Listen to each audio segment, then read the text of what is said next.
Bom dia, turminha do nono ano. Olha, a gente vai estar respondendo as atividades do capítulo 2 e 3. Todas são sobre República Velha, tá bom? Mas a gente vai se dedicar principalmente a essas que resumem no final do capítulo. Página 37, tá vendo? Vamos lá. A proclamação da República, em 15 de novembro de 1889, exigiu que o país adotasse um novo texto constitucional. Sobre a nova Constituição aprovada em 1891, pode-se afirmar que, claro, né, gente, não dá para proclamar a República e continuar com as leis do Império, né? Então, se a gente proclamou a República, uma das primeiras funções, ainda ali no governo do Deodoro da Fonseca, é fazer leis, né, republicanas, tá bom? Claro que vai ter algumas alterações no decorrer da República, até chegar nos dias de hoje, óbvio, né? Outras constituições vão estar surgindo, mas tem que ter leis republicanas, tá? Então aí, ó, letra B. Estabeleceu o direito de voto para todos os cidadãos maiores de 21 anos.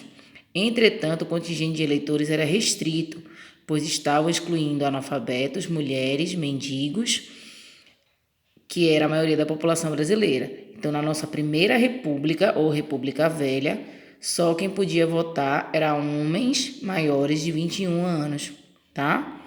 Lembra aí, ó, que a luta da feminina por participação política vai durar muito tempo, né? A gente só vai conseguir votar, as mulheres só vão conseguir votar na Constituição de 1934 do Vargas, tá? Isso na teoria, porque ele ainda vai, naquele período ele impõe uma ditadura, né?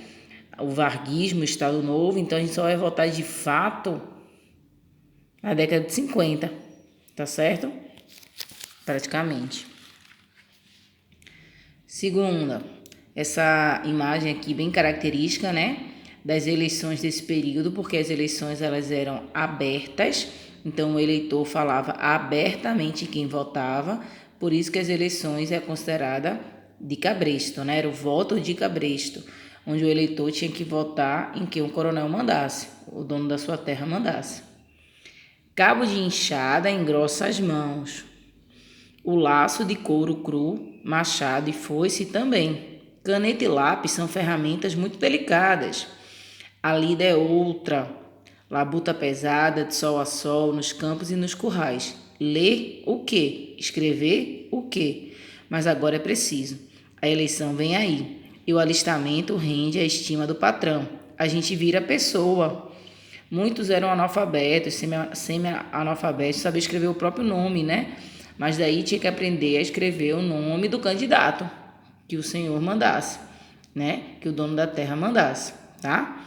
A partir da leitura do texto e da charge acima, pode-se afirmar que a República Velha, os deputados e senadores eram eleitos por uma minoria da população, que a gente viu que só eram os homens maiores que 21, né?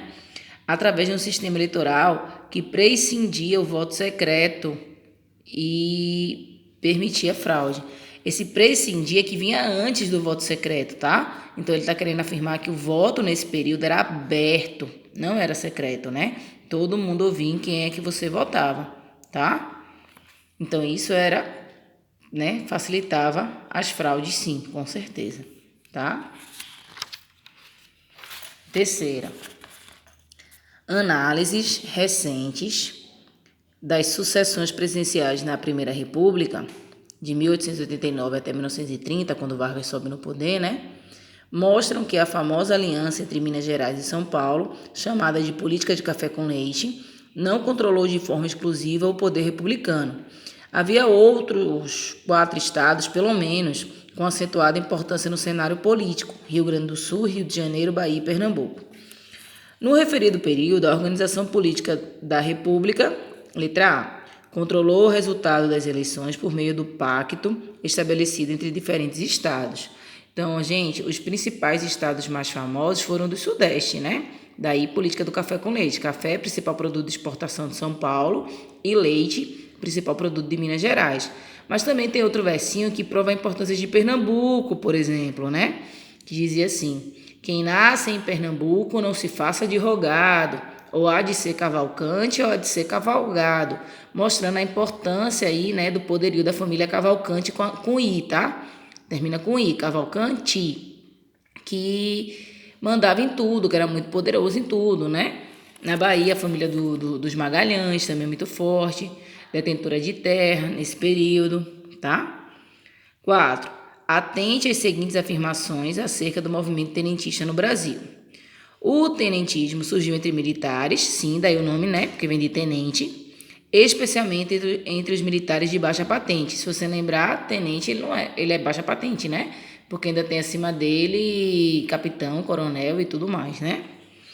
Os tenentes, de modo geral, oriundos das camadas médias da população, defendiam uma moralização na vida política. O que é essa moralização? Uma conduta correta, sem fraude, sem abuso do poder pelos coronéis. Verdade, tá? Nos anos 1920, organizaram várias ações militares, entre elas o chamado Levante de Copacabana. E isso foi aquele levante do Forte de Copacabana, lá no Rio de Janeiro, certinho.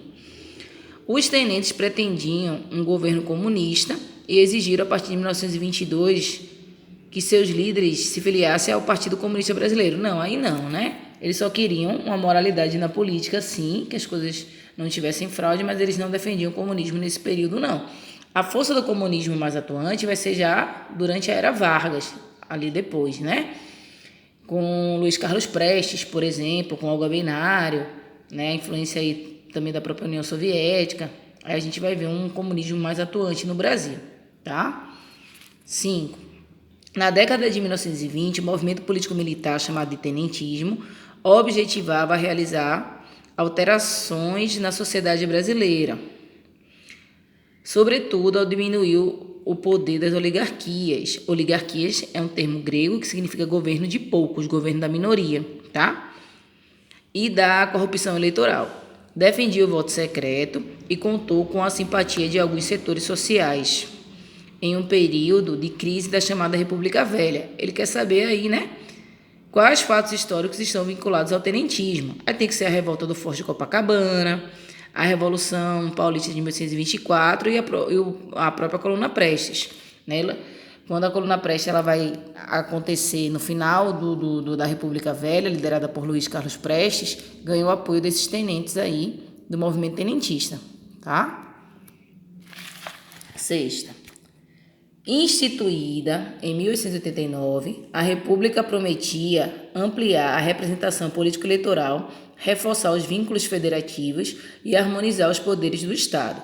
Com essas mudanças institucionais e a melhoria das condições de vida da população, pretendia-se sepultar o passado escravista e fundar uma sociedade mais democrática e mais justa. Leia e analise as seguintes afirmações sobre a República Velha. A Constituição de 1891 criou uma república federativa que assegurava a autonomia dos estados e instituía um regime presidencialista baseado na democracia representativa. Perfeitinha, né? República federativa que pode ter algumas leis em uns estados e em outros não, né? Valorizando a autonomia de cada um desses estados, tá bom?